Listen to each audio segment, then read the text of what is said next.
Hello, I'm Lawrence and I'm on a quest to uncover all of the memos that Britain and America lost in the pond, and one of those memos pertains to questions. And this video is sponsored by Mondly, who are offering 96% off lifetime access at mondly.app/lostinthepond. Specifically, questions that I've received over the years from my American subscribers about the United Britain.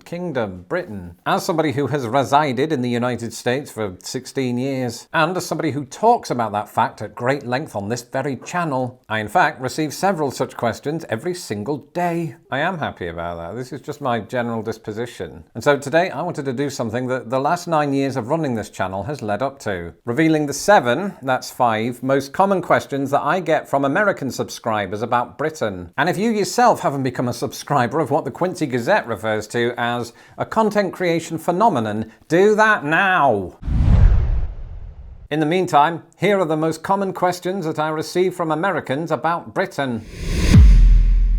A question that I get all the time is, why do British people say maths instead of math? And this is one of those questions that often gets asked in reverse as well. In other words, why do Americans say math instead of maths? And if you go on any kind of internet forum, as we used to say back in the past, you'll generally speaking have Americans defend their position and Brits defend their position, and nobody see the other side's argument. But the common reason that we give as to why we pluralize it is that it is short for mathematics, which itself describes various disciplines of maths. Now, in America, mathematics is obviously seen as a singular entity, just like English and science, even though all three of those subjects contain multiple disciplines. In science, you have chemistry, physics, biology. In English, you have English language and English literature and many other facets in between, which then makes me realize that neither country is consistent. After all, nobody in Britain would say I have a degree in Englishes. On the other side of the coin, Americans might refer to sporting activities as sports to denote the fact that there is in fact more than one sport.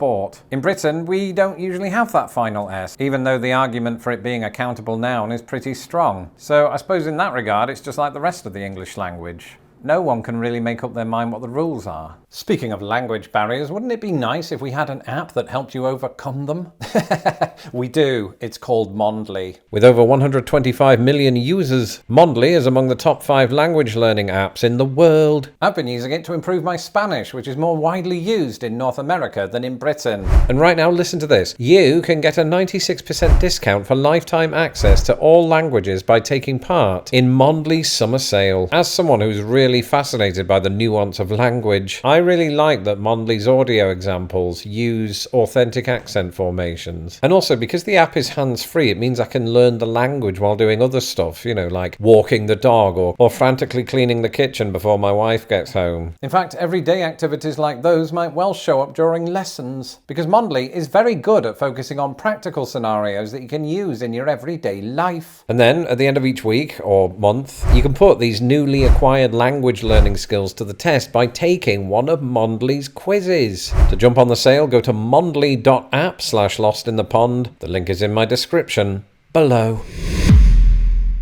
At least once a month, I get this question. Why do Brits put an R in words that don't have one? And at first I was really confused by this question because I couldn't think of an example of what they meant, until somebody gave me an example. In the Beatles song, A Day in the Life, John Lennon says, "I saw a film today, oh boy." Now, most British people probably wouldn't find anything particularly unusual about the way it's pronounced. We don't even notice when he's singing it that he's pronouncing an R after the word saw. But to Americans, it's apparently very noticeable when British people do this. And that is, of course, because the United States is a largely rhotic-speaking country. That is, most Americans will pronounce the R in words like door. So in American English, it's very important to differentiate between those words that do have R's in them and those that don't. If it were the Beach Boys singing A Day in the Life, it would most likely go like this. I saw a film today, oh boy. They would probably sound less like Kermit the Frog. Notice when I do that, there's no R sound. So why do we do it in Britain? Well, this is known as an intrusive R, and there's an intrusive cat. That is, when you have a word that ends in a vowel sound, like saw, that's followed by a word that begins with a vowel sound, like A. And so our brains feel compelled to stick an R in between the two words, so that the transition from one to the other feels a bit more fluid. And the best part is we don't even realize we're doing it. Now, of course, I get questions on a range of topics, and it's not just limited to words. One question that I get asked all the time is, do British people like warm beer? And the first time I was asked this question actually predates my YouTube channel, because it was asked to me by a family member of my wife's. And I was quite puzzled by this, because I've never really thought of British beer as warm. I've also never thought of it as British. Now, there will be instances, of course, when we buy, say, a 6-pack and there's no room in our fridges because they're tiny, so we leave them on a counter or a cupboard. And of course, famously, we don't have air conditioning in Britain, so beer can, in those circumstances, get as warm as the rest of the house. But when you're talking about visiting British pubs, some of which also don't have air conditioning, to my memory, the beer was often cold and refreshing and usually mediocre. When it comes to temperature, I wouldn't say that I've noticed a discernible difference between beer that's served in America and beer that's served in Britain. So I'm not really sure where it comes from, but it is a stereotype that's labelled at the British. I'm also not a beer connoisseur, so I could just be talking out of my arse. As somebody who has in the past been accused of using the terms England, Britain and the UK interchangeably, I should probably point out that I do know the difference between the three, while conceding that it probably is quite confusing for people not from there. Basically, Britain is one island with multiple mini-islands all around it. And this consists of 3 countries that all get along in perfect harmony: Scotland, Wales and England. But the 3 of them, known collectively as Great Britain, also formed a unity with Northern Ireland. And so that became the United Kingdom of Great Britain and Northern Ireland. So you might be asking, well, what about the rest of Ireland? We don't own them, so they're not part of this. Though technically the island that makes up Britain and the island that makes up Ireland is all part of the British Isles. It's so confusing. So I hope that that abbreviated answer answers the question that you needed answers to.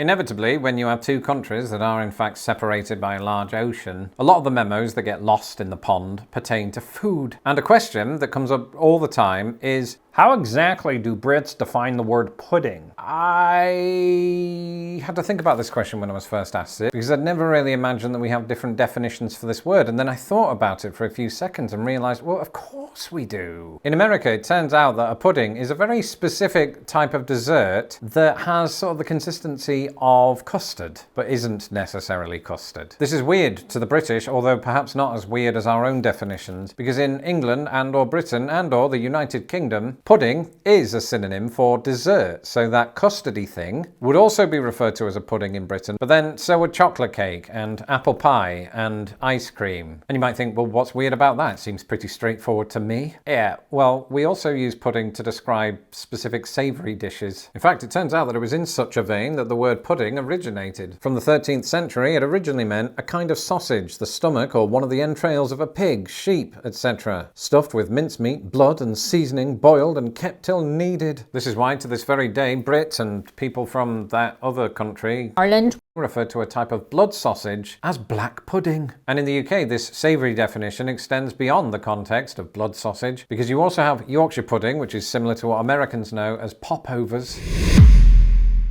And of course, I couldn't really make this video without addressing a British institution in which some Americans have a surprisingly large interest: the royal family. And perhaps the biggest question that I get around the royals is, does the king actually have any real power over his subjects? Subjects is their word, not mine. Because in Britain, I don't think we'd ever refer to ourselves as subjects, and certainly wouldn't view ourselves in that way. And that's largely because the king doesn't really have any power over us. He just tours the country in a robe. What? They no longer have much say over the affairs of Britain. That's usually done at the political level, over which King Charles has to give his nod and approval. Yes, you can call an election right now, Rishi. Not that I was ever going to say no. Basically, a word that gets used commonly about the monarch is that they are just ceremonial in nature. At this point, I think they're just there because nobody can imagine them not being there. So you've got all of those British people that do love and adore the British royal family and turn out for the parades and things like that. And then you've got people who can't stand them. And neither party wins, because this group, the group that really likes the royal family, inevitably ends up with way too many royal plate sets.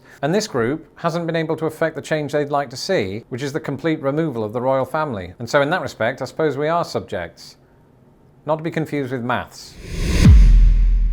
Finally, this sentiment seems to be everywhere that I look online, including my DMs and comment sections, and that is, why do British people dislike Americans? And I'll tell you something, the answer to that is really complicated. Firstly, for the large part, I don't think it's even true. You have to consider that us Brits love to moan. And I mean about anything. It could be the weather. It could be our local MP, Member of Parliament. It could be that the bus timetable has changed for the 4th time this month. Now, when this happens on social media, where the mood and the motivation of the person speaking is not entirely clear, I could see how a sentence like, "Oh, bloody Americans calling it soccer again," might seem like it's an attack. But something else that you should keep in mind in Britain is we attack our best friends. Chainsaw Jim is not just my mate, he's an arsehole.